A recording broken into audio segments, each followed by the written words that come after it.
Welcome, ladies and gentlemen, to another episode of the Heroes Podcast.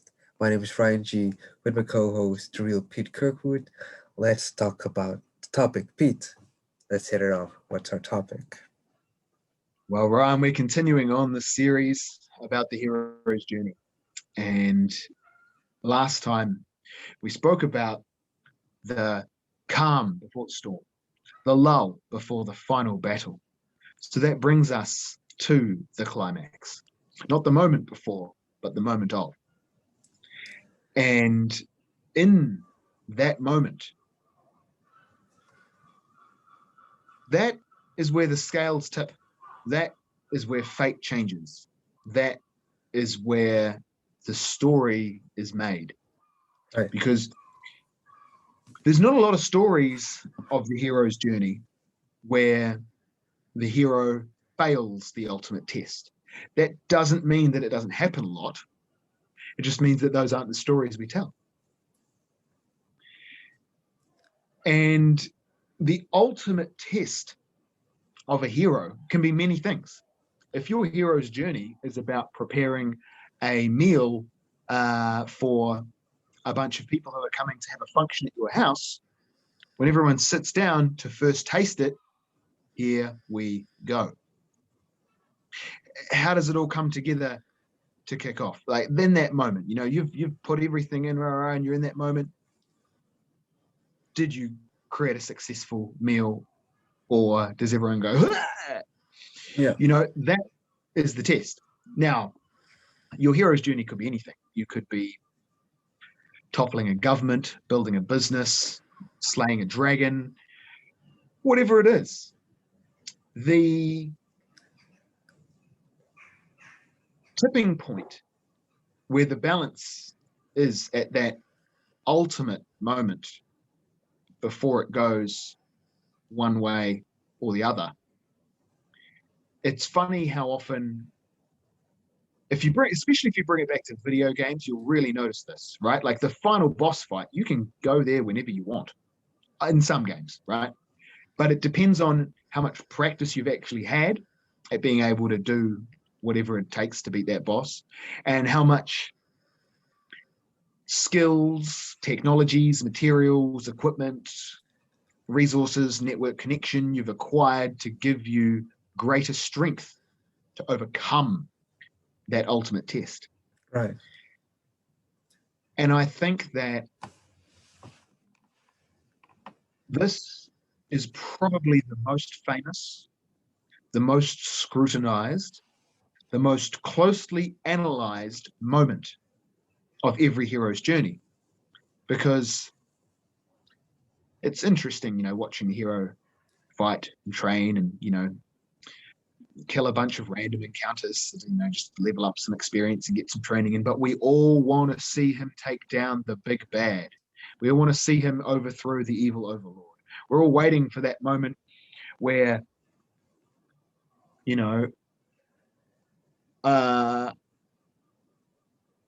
it's so funny right now. I can picture so many James Bond moments where it happens, and I can see the moment, but I can't remember the lines. It's like, he never did have a head for heights. When the guy falls off a helicopter and dies, right? Like he never did have a head for heights. And that's that moment that sticks in your mind. Hero has won, and he delivers the witty one-liner, and we live happily ever after. Often in our own hero's journeys, these moments aren't so great because we aren't necessarily putting in the effort, the work, the patience, the dedication, the focus, the commitment, all of that throughout the journey to make sure this moment for the ultimate test is a pass. Because as humans, we're inherently lazy. And if we don't have something to motivate us and drive us, we probably won't, whatever it is. I have not walked around my neighborhood, knocked on the doors of the neighbors and asked them how they're doing, if they're okay, if there's anything I can help with. I believe in community, and I would love to have a community established around my rural neighborhood, but I've never gone and done that because there's nothing motivating me to go and do it. There's no real drive. It's something I'd kind of like. But if tomorrow the ultimate test was how good of a community person are you, would be like, shit, I didn't do the homework. And I think that a lot of the time our heroes' journeys don't feel like a hero's journey because we fail the ultimate test. So we can't reconcile the fact that we are a hero. We can't reconcile the fact that we've been on a journey because we were dealt a serving of failure. We were dealt a big spoonful of losing. Right. And it takes a certain mindset to take that shitty outcome and honestly say, well, I went on the journey. I didn't do the work. Now I've failed. Now I have to live with the consequences of those actions and consequences of those decisions. We'd much rather tell ourselves the story of the hero slays the dragon, not the hero's eaten by the dragon, or the hero's armor is melted off by the dragon, he has to run home naked. That storyline is hard to swallow. It's hard for our ego to swallow. It's hard for it's really hard for our ego. Like really, it all comes to that. So a healthy ego, because ego is not a bad thing, but a healthy ego is able to say, absolutely. I could, for example, let me give you an example of a hero's journey where I've failed. See, straight away my mind's like, well, does that count? Does that really qualify? Is that good enough? Blah, blah, blah, blah. Okay. So you could say becoming a martial artist. Uh-huh. Now, I failed for a very long time to turn up to classes and sign up. I was like keen and I was like motivated, and I had conversations with you and with my brothers around here and Rush and with lots of people, and that ultimate test, I just kind of put it off. And I failed that story repeatedly for years until earlier this year. I achieved it. And the ultimate test was turning up to class, getting the shit beaten out of me and saying, here I am, we're going forward. And just to make that clear, if you don't show up for your exam, it doesn't change the fact that you had one. Saying, oh, I didn't fail the exam because I didn't turn up is not an excuse. So you can't be like, well, see, technically it doesn't count my hero's journey because until I turned up to class to go and study and train to become that martial artist, well, technically there was no ultimate test. No. The ultimate test was, I know that it's at 6:00. I know where it is. And today I've got something else to do. Fail. Next day, I've got something else to do. Fail. And I failed that for months until I finally did the work required, put the effort in everything on my journey. So when it came around to 5:00, I was like, there is no fucking way I am not going to be there. And I remember that it was like that. The ultimate test is not delivered to you with your morning coffee while you've got your feet up in the armchair, just so you can just, tick it off and get it done. That's not an ultimate test. An ultimate test is going to require you to get the fuck out of your chair and go and do something, to turn up to the test before you even take it. And I think that a lot of the time, we're not honest enough with ourselves about what climaxes and ultimate tests and things are of multiple heroes' journeys and threads of these storylines we have in our lives are awaiting our action. In a lot of video games, video games are a great example because the ultimate boss literally just waits in his castle for you to turn up and defeat him. There's not a lot of video games where you can run out the clock. There are some.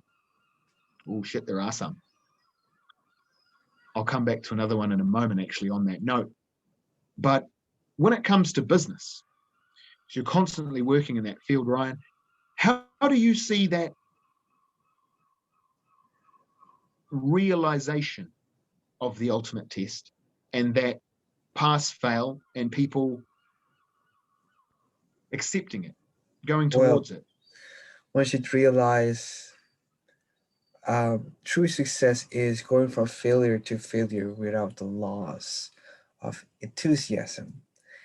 And that is difficult because every failure has often financial consequences, especially in business. The loss of time, the loss of man hours, the loss of financial investments. And Resources, no relations. one exactly. However, failure can be used tactically Go in the on. sense of, let's say we have an idea. We can make a pilot for 2 weeks to test whether this idea works. Bless you. And we can simply have a zero group and an intervention group and test whether this idea truly has an effect on our clients, meaning turning them into retention clients, getting them to opt in more expensive products, whatever. Mhm. If this truly works, we can even do a pilot on top of that pilot to have a launch test, let's say, Mhm. and let these clients or prospects vote with their money whether they want to have such a feature, such a project, or such a or let them be part of a certain project. Meaning, not only will they get the product, but now they get privileges. Now they have loyalty. Now they're not just a client, they are part of the family. Mm. And you start to see it's not only using failure as a tactical advantage, it's in the way you almost communicate with your partners. Partners being the prospect, partners being your colleagues at work, and partners being the vendors you work with. Because if you truly look at the essence of a pilot, it is deliberately trying to see where the weak points are of an idea. It's the same thing with martial arts. When you're sparring, you learn way more failing against a tough opponent than against a weaker one because that doesn't make sense. You're right. And dare I say, it's even more dangerous to fail against a weaker opponent because you might learn things that are not necessarily true. Mm. And going back to, let's say, business,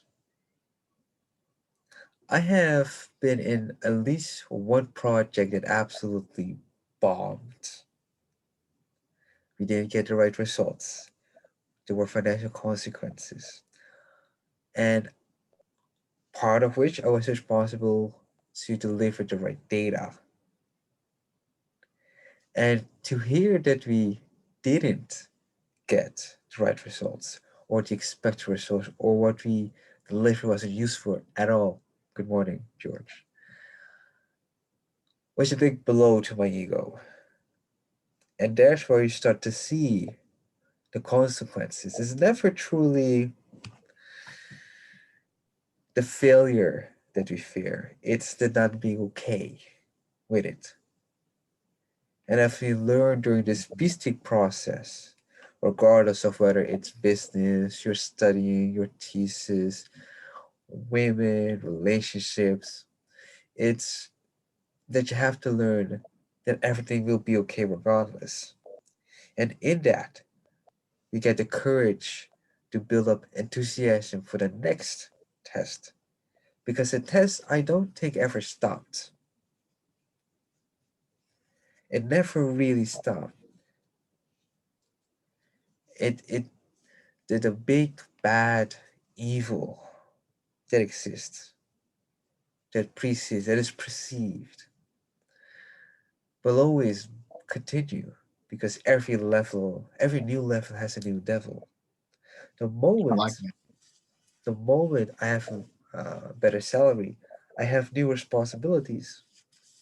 The moment I start getting my first dozen clients, I have new responsibilities. I have new challenges. Same with Josh Copa. Josh Copa, the moment he goes to a higher league, he has a new level of opponent he has to deal with. It's the same thing with your business. The moment you start to get more clients, even more clients, the more you need to take a step back and reflect, oh, this is a new situation, a new opponent, a new devil. I need to have a better system. And that's the same thing our ancestors went through. Could you imagine, man, going from India to South America and working for quote unquote the white man? You have no idea whether you'll even survive the journey. You leave, you're falling behind, you don't even know if you're even capable of doing the job, but you say, fuck it, let's go in this wild ass cruise. And then you go to this country and you don't know the people, you can't speak the language, but you just have to do the job. And somehow you're part of a workforce hired by another country. So imagine how different English and Dutch can be. Well, might as well be German to you, if you know what I mean. I get where you're coming from, And and then, I think yeah, I think it really when you look at that storyline, for an example, I can see so many hero's journeys contained within it, right? Like almost every day is a hero's journey to survive. And the ultimate test is if you actually make it to the bed at the end of the night, right? Like, can you actually get home alive? And it's intense. Like that's fantastic. Like that's fantastic to think about.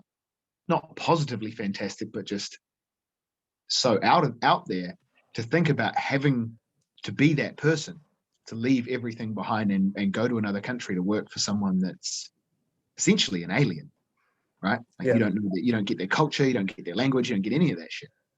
That's hard. That's a real challenge. That's a real ultimate test right, right. continuously. And even closer to home,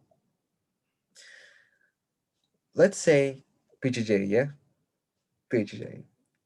I come from a striker background. I can box decent. I know how to kick people.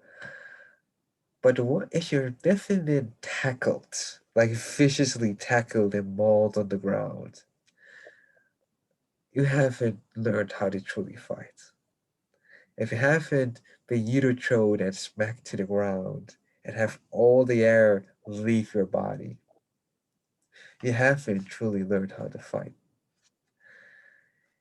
And you have these moments during especially BJJ where you have, oh shit, I fucked up. Or oh shit, here it comes. Or oh shit, I need to really defend now. Or oh shit, I'm in danger. And I don't know about you guys, but I had to learn to not tap out mentally, but tap into something deeper and just get more excited. And it's almost like, the pit bull that loves to fight, that loves to wrestle, and be okay with losing and be okay with getting a bit injured and be okay with having scraps on my face or whatever. It's fine.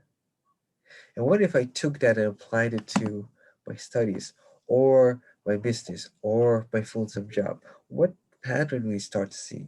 We start to see the guy that we truly want to be. You go from failure to failure with such positive energy that, of course, people will be rooting for him. No one likes people that complain. No one likes a nagger. But everybody loves not the delusional man, but the man that puts in the work and keeps his head up. Mhm. It's tough losing a fight. I've lost plenty competition fights. Trust me, I remember the tears. Oh God, don't even get me started. I remember the embarrassments. It's it it's fucked up. Let's say that. Well, that's a great example because the competition fight is probably the most common representation of the ultimate test in the hero's journey in Brazilian Jiu-Jitsu, right? Because you Yes. train for months and then you go to a competition, you turn up and you've got to, uh, make or break, do or die. There's no second chance tomorrow, buddy. You're here today and you're in the ring and you're off. Yeah. Versus, and like you say, because it's actually under a structure where there's a competition and you turn up and it's well known, right? It's not just in your own mind. Everyone knows about it. It's a shared reality, not just an internal one. Yeah. That ultimate test is very obvious. Versus if you were to say, now every class is going to be structured differently, but the hero's journey as a concept is completely scalable. You can put the hero's journey in one fight, right? There's the call to action, is beginning, and there's the challenges of getting position and all the rest of it. And then there come, uh, there could be multiple climaxes with ultimate tests.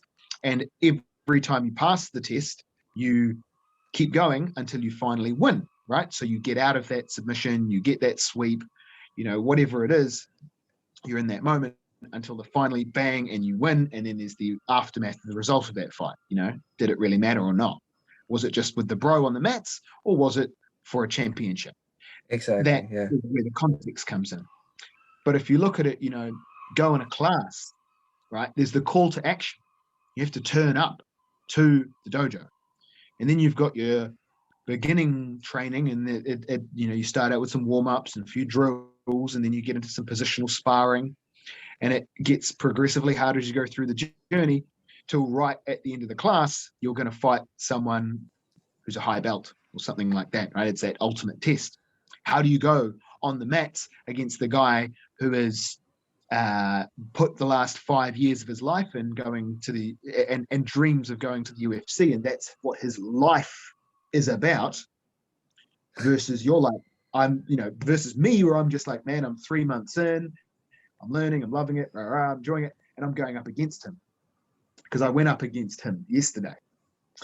And while I was going up against him, I had the wonderful experience of Sensei saying, bro, don't play with your food.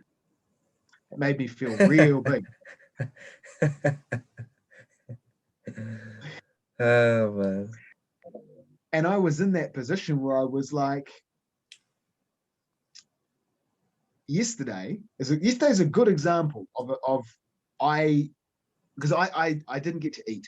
Right? I ate like some chips, like nothing, like not even a lot, just a little bit of chips, and that was it. And I was in class, and like I didn't have fucking anything. So when I'm fighting this dude, like I didn't have anything in the gas tank, and I was just like, fuck. I don't ever want to turn up to class without energy in the gas tank again. This is bullshit because I'm losing the fight by my body's just like, I haven't got energy to keep pushing against this dude who's, 3 times stronger and twice as heavy as me and the rest of it. Like I just don't have it. And he's like, keep going. I'm like, bro, you're just crushing the wind out of me by sitting on top of me. You're not even doing anything. You're standing on top of me with 2 legs and then balancing to jump around. Every time I throw you off, you just balance the jump. And it's years of experience beyond me. And I get it, right?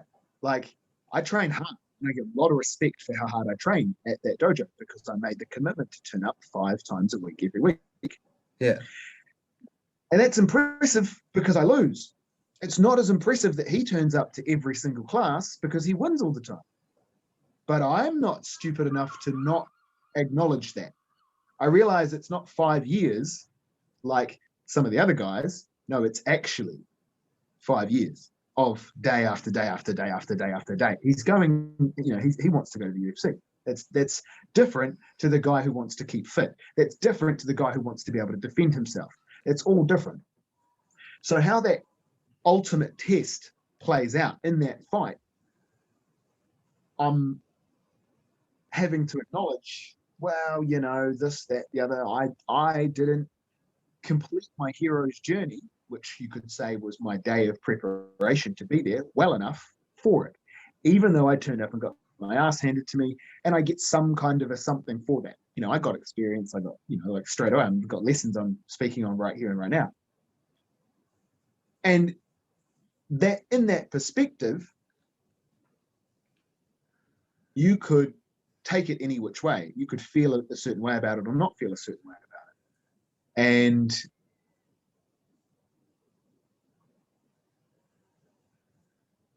I can remember the difference, because a lot of the times when I'm fighting, in my mind, there's the no, I have to do something here. I have to pull something out of this. Like I can't just lose this easy. Like, yeah, okay, this guy's going to beat me, but I can't let it be that easy. Versus when I was in a curb stomp battle yesterday, and I was like, can we just stop? Like, can we just accept that I've lost? Like, can the clock just end? Like, shit, man, I have not turned up to my ultimate test today, ready for it. But that is part of a larger hero's journey, because the way I see it, my hero's journey around martial arts started when I was assaulted.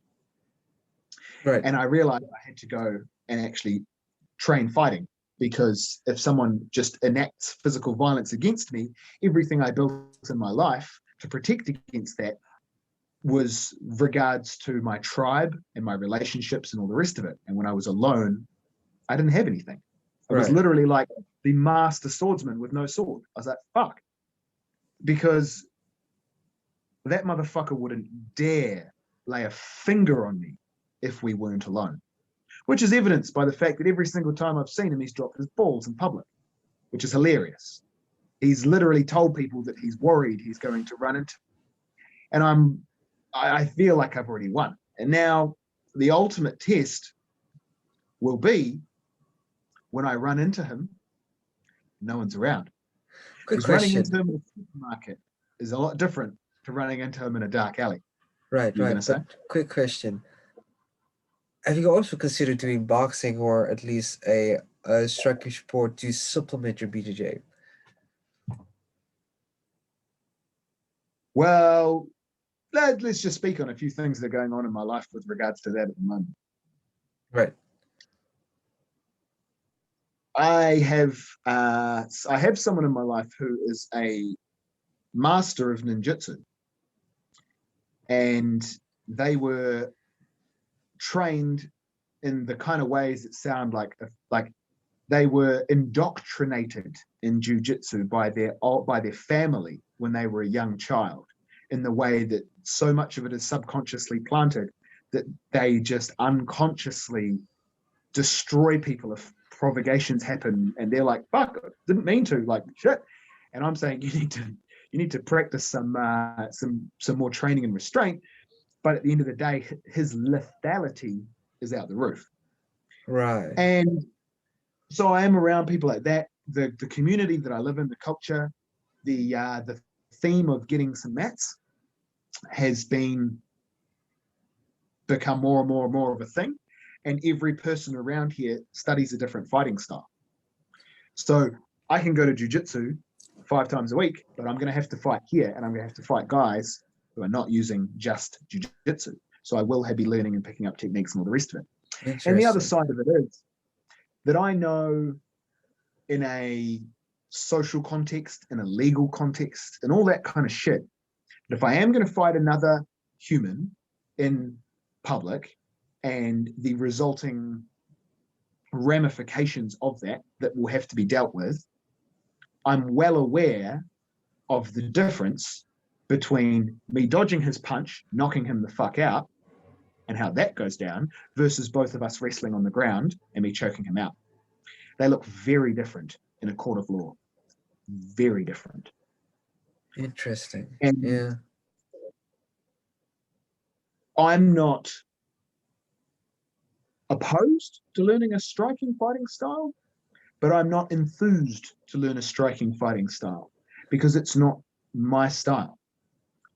My style comes from the chess master, which is where jujitsu appeals to me so much because it's physical chess. So you Right. do this, I counter with this, and you fight. You do that, and I counter with this, and you fight. You do this, and I counter with that, and you fight. And that game really appeals to me because the chess thing is ridiculous. You know, I'll be real. We know Jonathan Torres, and I haven't challenged Jonathan Torres to a game of chess yet because I've got a 16-year winning streak, and I don't think I'll keep it if I challenge Jonathan Well, no Torres to shit, a you chess. won't. He's a goddamn grandmaster.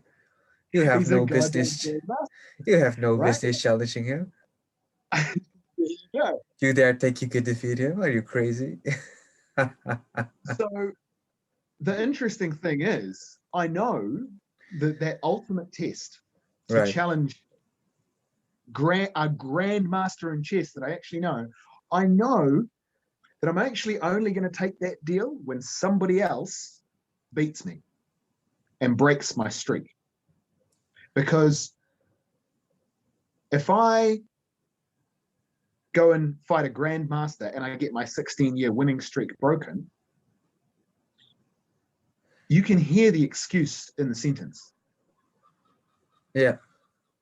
It's like the excuse is ready baked into the scenario. Wow, he's a grandmaster. I'm an amateur. Of course I was going to lose. Of course it was going to end my winning streak.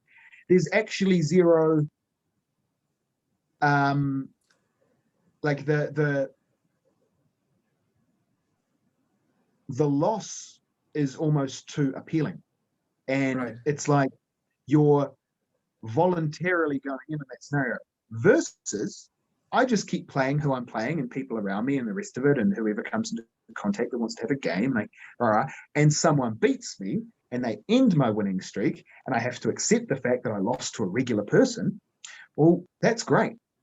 That's really good because now I don't have this huge 16-year winning streak to walk around with that's so fucking important to me because it's gone.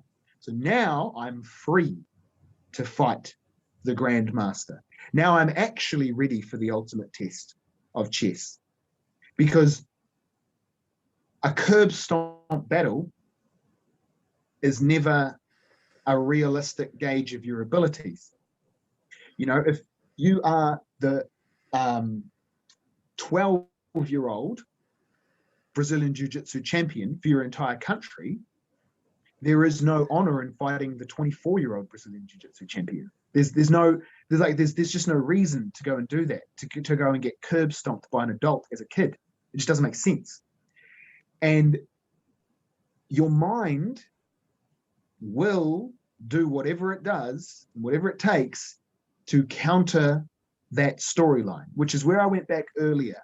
I said the biggest problem with that ultimate test is if you fail, you'll justify it in a way that's like, well, you know, it didn't really count because, or, well, you know, I wasn't really trying because, or, well, you know, the only reason I lost yesterday was because I hadn't eaten all day. No, it's not the only reason I lost, but it definitely contributed to how easily I got beaten. Isn't then And isn't then of course we're almost ending this call. Isn't it then a almost an act of self-love, let's say, because it's quite difficult.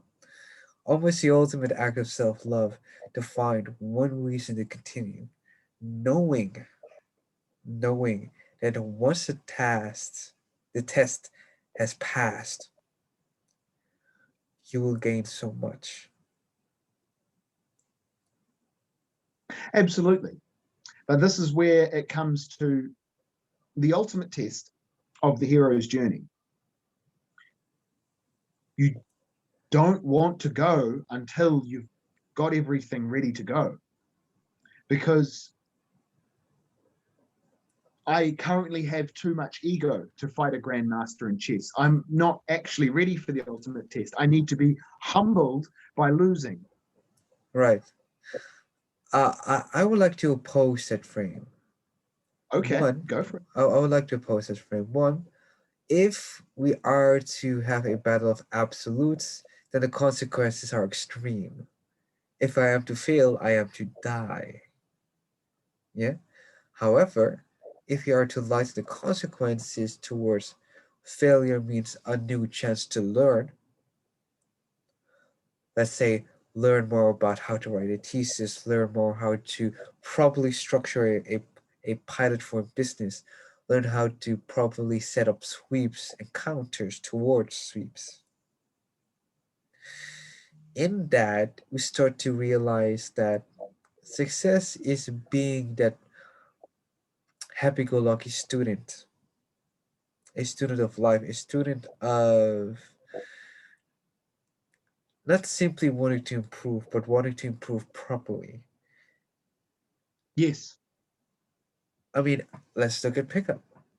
How many But rejections did we have? What's up, George?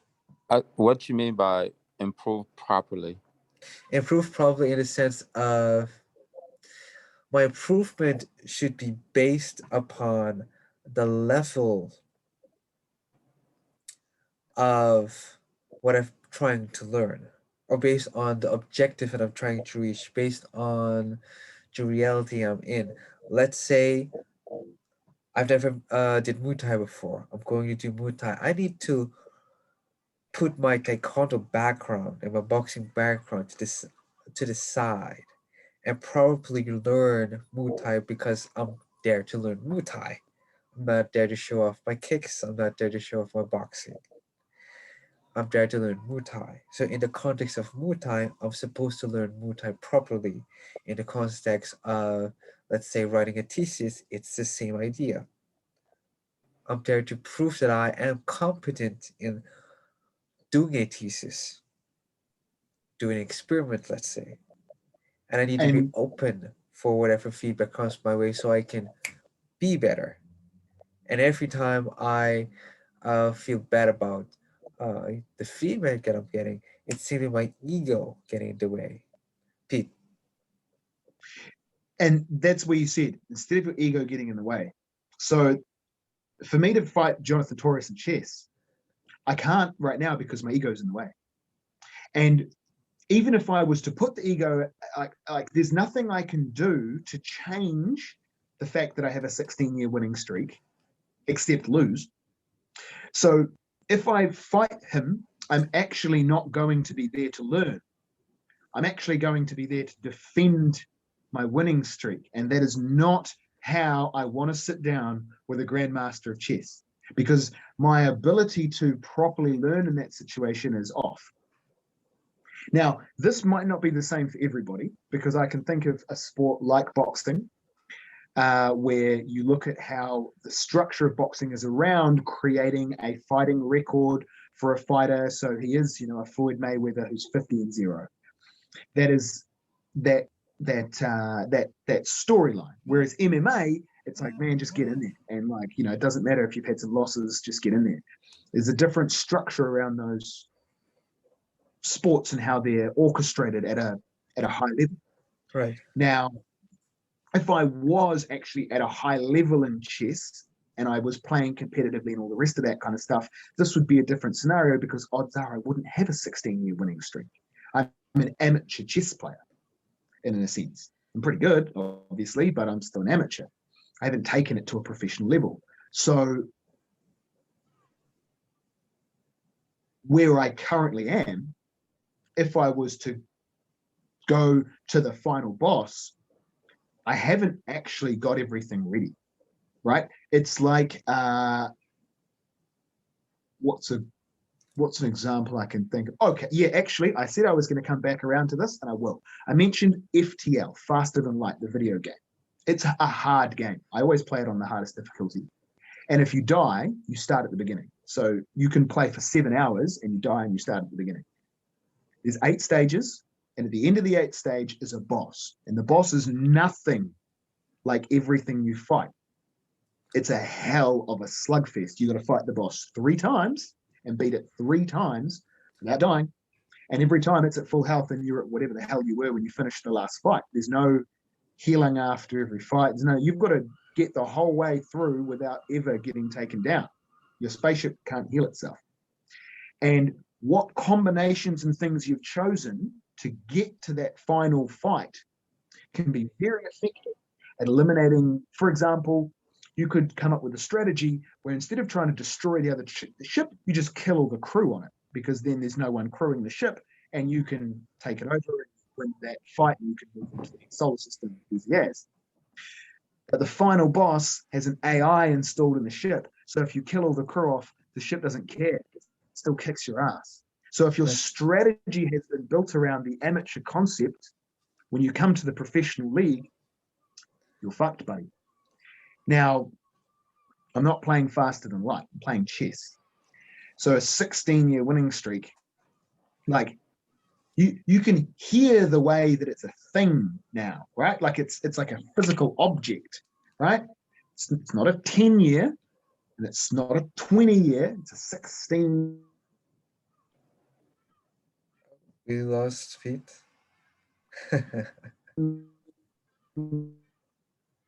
Year winning streak looks different to a.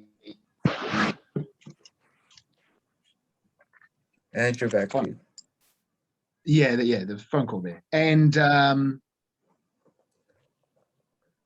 my strategy going into that kind of a fight needs to be right. I'm now sitting down in front of the master and I'm learning a new thing. Like you said with Muay Thai, this is the new game. Versus, wow, you see, I've actually got belts in Taekwondo and I've got belts in this and that and the rest of it. So turning up to Muay Thai, I can't be walking in. I've got Taekwondo belts. And if I was to turn up to fight at a professional chess level, currently, I haven't got the mastery of my ego, I guess, to be able to put that aside. Maybe next week I'll be so enlightened and unattached that I'm like, you know what? A what year winning streak? I can't even remember. It's not even important. I just, let's just have a go. But it's not who I am, right? So I can't just fake it. I can't just fudge it. I can't just be someone else to try and, no, I've got to be me. And I've got to do it to my hero's journey and to my story. And I've got to take that ultimate test at the right time, not too soon and not too late. It's got to be correct. It's like if your ultimate test was to take it, like if we're talking about pickup, right? Your ultimate test is you've got this chick, you've known her for ages, she's known you for years, or you like want to go out on a date. Like there's 4 weeks, there's 4 weekends of the month. Don't pick the one she's got a period for the one that you go out on. Like you can go out any month. You know her, she knows you. Like your circles are like be smart about it, bro. So your ultimate test, not only do you have to pass it, you have to do it at the right time. It has to come together for the hero's journey to be well, I don't want to say successful, because you can actually be successful from losing a hero's journey, right? You can learn lessons to come back stronger next time. But if you want to pass your ultimate test of your hero's journey, do it right. And hey, maybe this is an excuse, but if it is an excuse, that means that I'm not ready, right? Like if next week I don't have the excuse, I am ready, but this week I do. So it's not currently time for me to do that. Because I've had the opportunity to have a chess match with Jonathan, it just didn't go through. So we're going to go forever on this subject. Of course, of course. Well, George. I want to challenge what you said a little bit with putting the ego to the side, because although you're going to challenge the grandmaster and you're not at the grandmaster level, you still need your ego to a certain level. To a level of, yes, I get that to the grandmaster, but I want to show you who I am. Because I'm saying that because in jiu-jitsu or in fighting, a lot of times people recognize that they're going against the master and they put themselves down, meaning they defeat themselves in the mind before they even go against the grandmaster or the black belt. They see the black belt and then they're telling themselves, oh, he's a black belt. I gotta watch out so they don't go all out, which also in which means that he already defeated, Right. right? So yes, in one aspect you have to be smart and acknowledge who you're going against, but in another mind, you also gotta have your ego to let know the grandmaster that you also coming. So it's a two-way thing. You have to have your humble self, and you also have to have your ego self. At the end of the day, it has to be to the point where you controlling both of them, if you know what I mean. Where don't just put your ego down or put your ego away just because you saw a grandmaster or a black belt or a champion, right? Acknowledge that they're a champion, and yes, they'll kick your ass. Yes, they'll beat you, but you have to let's say let's use the beast. You also have to have the beast. You also have to let them know, yo, watch out. I am also a beast. I'm not at your level. I still got years to put in this game. But you know what? Don't mean that I'm a chump. Right. Don't mean I'm somebody to be played with, right? You still gotta respect me as a challenger, as a rookie, as a first time playing this game. Because as you're telling your story and I'm seeing what you're saying, um, the problem with what you're saying is that a lot of times when new guys, let's say in jiu-jitsu, when new guys go against somebody that see that they're at a higher level, they tend to put themselves down.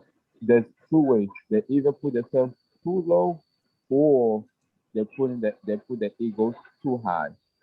You have to find that midpoint where you gotta be smart, but at the same time make the guy that you're going respect you. I I don't see. Yes, I don't know if you I, so that's where I don't agree too much about the put your ego to the side. You have to have a balance of yeah, you need your ego and you gotta be smart at the same time. Because even in my jujitsu class, my teacher keep telling a lot of people that look, you good, but somehow when you come against me, not me personally, but the teacher himself, you just put yourself down. You're not rolling. You're not doing anything. You're scared. You know, there's fear, but you're going against a black belt. There's fear, and that's something that's a no-no. You can't even if you're gonna lose. You fear. You can't let fear dictate your move. Because if you let fear dictate your move, you already lost. And it doesn't matter how good your move is, you have. If fear is the forefront, you're gonna lose. You know, yes, you're gonna be yes, not gonna you're not gonna move the way you're supposed to move. Not saying that absolutely, brother. fear is not gonna be Like there, but don't let it don't let it take over. I absolutely get what you're saying, and I realize where I've miscommunicated. So, just for anyone listening, now they might not know who George Kirwood is. He is a very, very skilled MMA fighter. I had respect to have you here, brother. And when I say put the ego to the side, I'm saying Don't put it in front of you, and don't put it behind you. It needs to be beside you. So if you put it behind you, then you've I'm nobody, my ego is so far behind. But if you put it in front of you, I'm so, you're Conor McGregor walking into the ring against Floyd Mayweather, like, yeah, man, I'm gonna kick his ass. What? Really? Like, it was entertaining, and we all wanted to watch that, but pretty much everyone knew how that was going to go. Like that healthy ego is what you're saying, and that's exactly where I'm coming from. Maybe my language wasn't clear. Currently, I realize my ego isn't healthy enough to take on that challenge, so I'm not in the right frame to do it. Now, maybe next week I won't care about a winning or losing streak, and it will be healthy enough, or I'll lose, because I know I know that if I lost and broke the streak, then I would just be able to turn up and be like, yeah, man, I mean, I had a 16-year winning streak, but in this current battle, I'm not sitting there with this thing in my mind that's going, bro, this is your streak on the line. This is your streak on the line. Like, dude, like, and that is exactly like you say, is, thinking you're too good, or vice versa, thinking you're not good enough.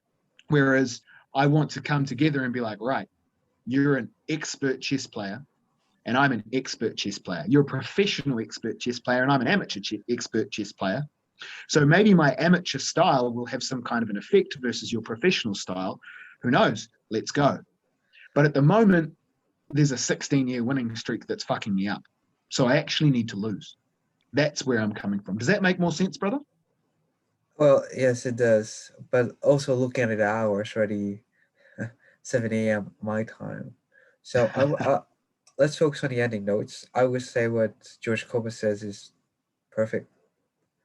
You Agreed. should find that balance as well. And I would also take a note from, or page from, the surrender experiment. Know that regardless of what event occurs, I will be okay. I don't have to try to be okay. And it's in trying to be okay with whatever happens or is happening is where I lose, let's say, at the very least, lose energy. I'll be fine Yes. regardless, even if I feel fucked up, even if I feel slightly defeated or slightly unmotivated. It's cool. And in that, funny enough, we start to see the ultimate test of the hero is be cool with not being okay. Fantastic. And the last thing I want to put on this podcast is, because the best thing about these podcasts is the journey, the hero's journey that they go on. Right. Because I'm a professional life coach, but I can't life coach myself. Just like a barber can't cut the back of his head, right? He can't see it, can't quite get there. It's not the same. So for me to healthily handle my ego Right. is going to take something like the discussion we've had, because maybe I will be able to walk in there after this discussion and my ego will be healthy and I'll be able to put my 16-year winning streak on the line and not care. I don't know. We'll see. Right now, I'm recognizing the time and things that have got to go, but it brings up that critical importance of having a discussion with someone who knows what the fuck they're talking about, like George right now, to give you that perspective, which is exactly what you do for business. It's exactly what I do. Well, I'm a success coach, so I do the all round. And I think that that's probably about us. This has been a great podcast on the ultimate test. Fair enough. Fair enough. So, and credits. This has been the Hero Podcast. Thank you, George Copa, for joining, and of course, to Kirkwood, your success maker, your kingmaker, and of course myself, Ryan G from Idiots Aligned in Strategy. I wish you all the best wherever you may be. May life never be the same. Good morning, good evening, good night.